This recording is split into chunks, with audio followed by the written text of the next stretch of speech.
Katuv v'samarta bechagecha, tu seras heureux pendant tes fêtes, qui sont les shalosh regalim, Pesach, Shavuot et Sukkot. Shalom minagim kayadua, comme on l'a dit, Kol mi she'achol lesameach et chavero, tavo la birkat Hashem, tout celui qui peut les sameach et chavero, c'est-à-dire dans les minagim de penser à ce que tout le monde ait de quoi faire les fêtes, c'est la première devise.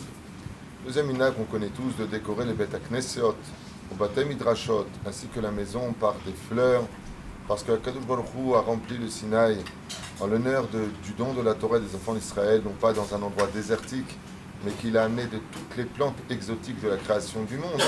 Ainsi donc, pour commémorer ce même événement, celui qui a de l'empathie pour Kadosh Baruch Hu lui rend l'appareil en apportant Tzemach, Zemachou, quelque chose pour décorer la Beth Knesset Bezrat Hashem ou de don au Gabay pour qu'il y ait un changement au sein de la synagogue le jour du don de la Torah. Un minag des plus connus, bien sûr, celui qui peut acheter, Chayav Liknot Leishto, peut-être un beged, peut-être un vêtement, un bijou s'il a les moyens, il lui amène sa maman, Bezrat Hashem, un cadeau, qu'elle ne s'attendrait pas, tu lui donnes le chiyuch, mitzvah Bezrat Hashem. Bon, la belle-mère, c'était pas vraiment un cadeau, mais le déroutak, en rigolant, en tout cas d'apporter quelque chose, c'est chez sa mère et Ishto.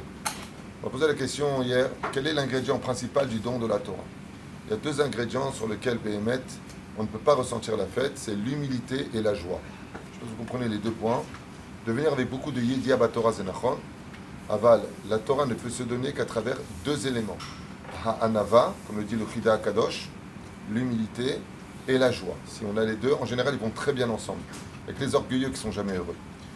Et le minag le plus connu de tous, que tout le monde ramène, comme on fait encore hier soir, jusqu'à des heures impossibles, à quel repas on mange du lait, est-ce qu'on est...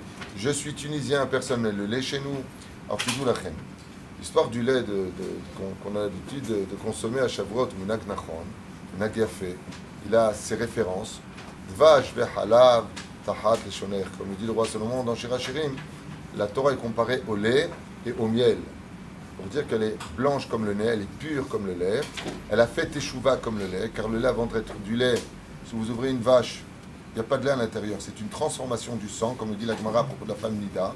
Pourquoi la femme enceinte n'a plus son cycle? Parce que son sang devient du lait. Et donc, qu'est-ce que le lait? C'est la possibilité de changer et de devenir meilleur. La Torah est comparée au lait pour rappeler ce renversement de situation. La deuxième chose, pourquoi on ramène l'histoire de lait? Chalav, ça fait 40. Et quand Moshe est parti chercher la Torah, il a mis 40 jours et 40 nuits. Ainsi donc, on rappelle par le biais du lait, Bezrat Hashem, cette situation du don de la Torah, du renouvellement de la Torah, d'aller la chercher. La Torah ne s'acquiert pas en tiens, je fais tchouba du jour au lendemain. C'est-à-dire Bezrat Hashem, Bina, Ben Arbaïm la Bina, c'est le remède qui est fait dans la Sechet Avot, pour lequel on consomme du lait. Alors pour en venir directement, non pas sur les explications pourquoi le lait, mais qu'est-ce qu'on fait avec cela? Il y a... La réponse elle est simple, sans rentrer dans tous les poskim, des pages toutes. Celui qui veut faire son kiff à lui, sa joie à lui, c'est de se faire un bon plateau de fromage avec une bonne salade verte à la sauce moutarde et que Béhémet, ça lui donne du plaisir, il va manger du pain. Il peut faire sa séouda là-dessus, même si le mieux c'est en séouda et la bakarba, de la viande de bœuf, Bezrat Hashem et du bon vin. Ça c'est ce que nous dit la Gemara. Mais une personne qui vraiment kifferait son Shavuot avec cela, comme par exemple là ça tombe ce vendredi, Shavuot. Le soir on doit manger l'Irvot Shabbat Kodesh. Donc, celui qui veut faire un repas plutôt léger le midi quand il va revenir, un bezebaya la sot, un issour la sot. Si c'est ton kiff, ça va te donner plus de joie. Il est préférable de faire un repas au lait qui va me donner plus de joie que de manger de la viande alors que j'aurais préféré manger du lait, hein, parce que bon il faut le faire. Si c'est ton kiff. Le mieux, et c'est la deuxième option, qui est la première en réalité, c'est que le matin, tu peux prendre un yaourt en guise de manger du lait selon la tradition. Tu prends un yaourt, tu prends un biscuit au lait, et tu as fait un bout de chocolat au lait. Tu as fait la mitzvah de la tradition. Parce que la tradition nous a gardés depuis 2000 ans au sein de la Torah. Grâce à la tradition, on a maintenu toutes les perturbations de 2000 ans d'absence en dehors de la terre. On n'a toujours pas le Beth Amikdash. Les traditions sont importantes. Donc celui qui ne supporte pas le lait, comme des gens qui m'ont écrit ce matin, qu'est-ce qu'on fait? On ne supporte pas. Eh bien, ne mange pas de lait.